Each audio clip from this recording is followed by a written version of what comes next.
Sunday కదా! ఏమన్నా నచ్చిన బ్రేక్‌ఫాస్ట్ చేసుకుందాం అని అనుకున్నాం. అందుకని వడలు వేసుకుంటున్నామనమాట.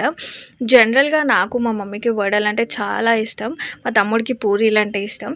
కానీ వడలంటే నాకు, మా మమ్మీకి చాలా ఇష్టం కాబట్టి కొంచెం టైమ్ టేకింగ్ ప్రాసెస్ కదా అని సండే రోజు అలా చేసుకుంటూ ఉంటామనమాట. మోస్ట్‌లీ మాకు నచ్చిన బ్రేక్‌ఫాస్ట్ అనమాట ఇది. సో, అందుకని ఈ సండే వడలైతే చేసుకుందామని అనుకోని, సో, వడలైతే లేసి ఇంకా చేసేస్తున్నాం. నిన్న నానబెట్టేసింది మమ్మీ పప్పు.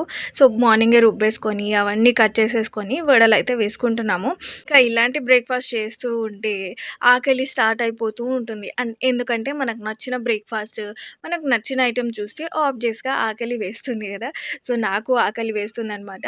సో, ఫాస్ట్‌గా చేసేసుకొని తిందామని మమ్మీని ఫాస్ట్‌గా చేయమంటున్నాను. సో, మమ్మీ చాలా ఫాస్ట్‌గా చేస్తుంది. అండ్ కొంచెం హై ఫ్లేమ్‌లో పెట్టేసి ఇంకా ఫాస్ట్‌గా చేసేస్తున్నా. సో, ఫాస్ట్‌గా చేసుకొని అండ్ ఆల్సో ఇప్పుడు మళ్ళీ దీంట్లోకి చట్నీ చేసుకొని అండ్ తినేసేయాలనమాట.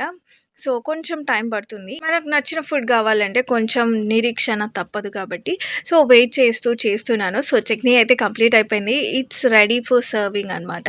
సో, మమ్మీ ఇప్పుడు సర్వ్ చేస్తుంది. ఇంకా తీసుకెళ్ళి తినడమే. సో, ప్లేట్‌కి 4 అలా ఏసుకుంటున్నామనమాట. అండ్ ఈ సండే వచ్చేసి మేము ఈ బ్రేక్‌ఫాస్ట్ చేసుకున్నాము. సో, ఈ వీడియో చూసి ఎవరికైనా వడలు తినాలనిపిస్తే వెంటనే ఈ సండే అలా ట్రై చేయండి. సండే కాకపోయినా వీక్ డేస్‌లో కూడా ట్రై చేయొచ్చు. సో, ఇవాళైతే మా స్పెషల్ బ్రేక్‌ఫాస్ట్ వడ అనమాట. Thanks for watching. Don't forget to subscribe. Meet you again. Bye bye.